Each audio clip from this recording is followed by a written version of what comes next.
I think that suffering has to be visible before it can be cured. And the problem with a lot of suffering, including women's suffering, is that it's just not even counted.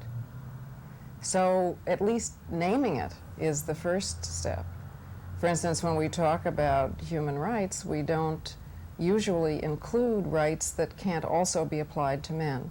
Exactly. I mean, we talk about freedom of speech, freedom of assembly, and that's vital to women and men. But what about reproductive freedom? And what about freedom inside the family? I mean, if a woman is considered chattel, if she's owned by her husband, what freedom does she have?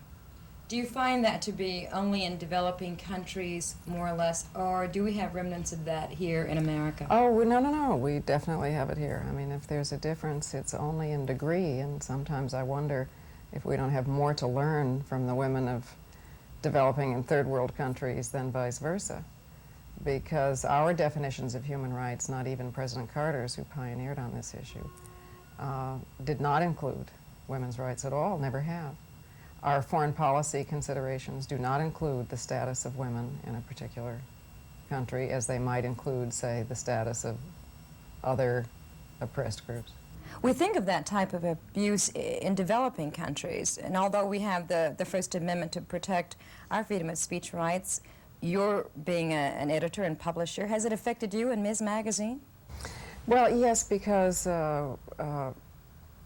what applies to women, adult women, is considered unpublishable. For instance, the Right to Life movement can publish grossly magnified photographs of fetuses, and does.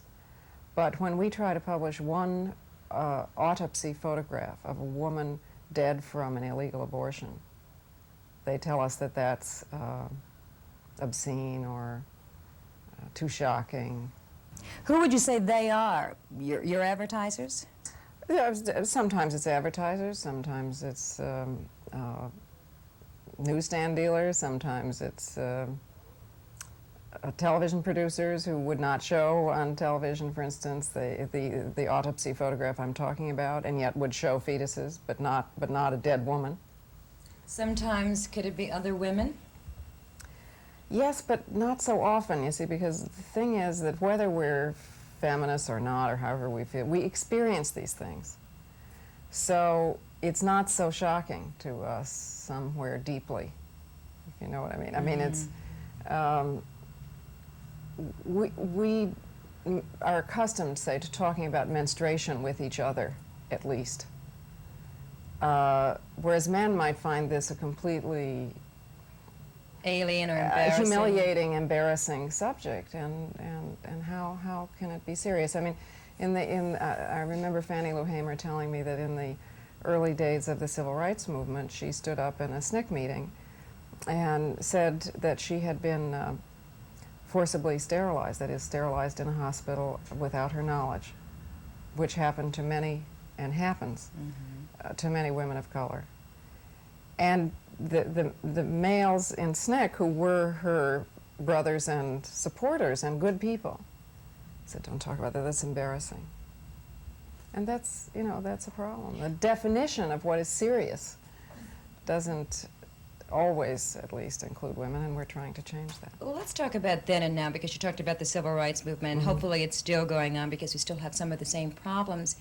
But in the beginning days, when the world first heard of Gloria Steinem, and she was with her cause of feminism and looking to the future, saying, this is where we ought to be now. Looking back at what you wanted for us, say, even into the future, into the 70s, into the 80s, are we where you wanted us to be?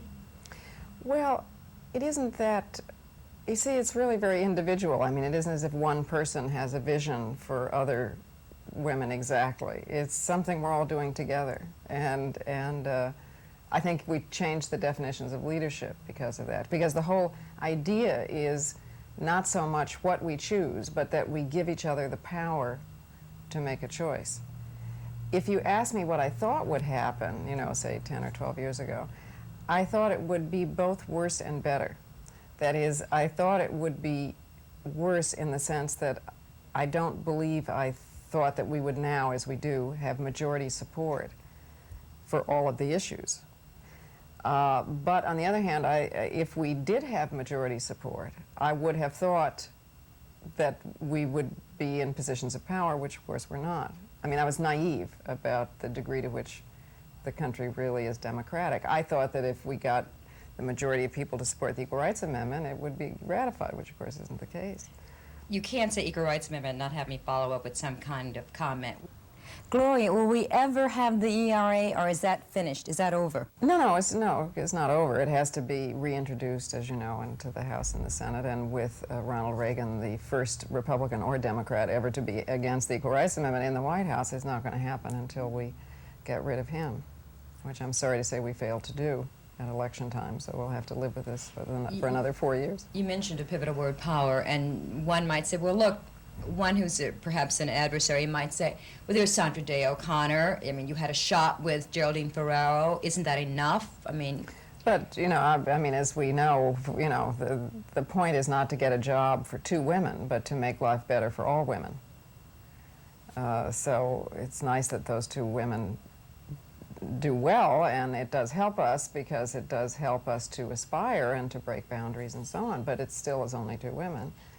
And the majority of women are still earning 61 cents on the dollar and still taking care of their kids and working outside the home and still. And what's important, of course, about Geraldine Ferraro is that she did represent the majority issues of women. Had she got into office, and indeed in her position in Congress, she did make changes that helped all women in pension rights, in you know, many areas of legislation that she introduced. Many feminist detractors might say that Geraldine Ferraro was perhaps a detriment to the movement, a detriment to the party. Oh, but that's crazy. She was the best candidate I've ever seen. I did not start out knowing this woman or feeling any strong partisanship for her, except that I was happy she was good on the issues, but we had never met. She is the best candidate I've ever seen in my life. Have you ever thought of running for office yourself? No, because, I mean, I hope that what we are all doing is very political, profoundly political. But it's already a bit odd that I'm speaking in public. I'm supposed to be a writer, you know, I'm supposed to be home, my typewriter. And I would not be a good political representative because I'm a solitary worker at heart. So, you know, I'm already pushing the boundaries by doing what I'm doing. And B, how does it feel to get kudos for turning 50?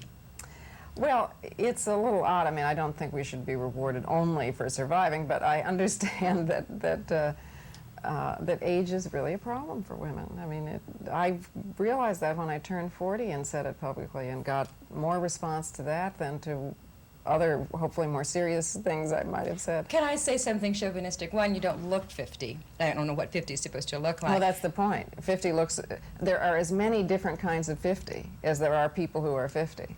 One day, here's I mean, after we've broken the age boundary by telling our ages and fighting discrimination and so on, I hope that one day we will no longer be grouped by age. I mean, there are as many different kinds of 50-year-olds as there are people who are 50, and kids suffer from this too. There are as many different kinds of 10-year-olds as there are kids who are 10.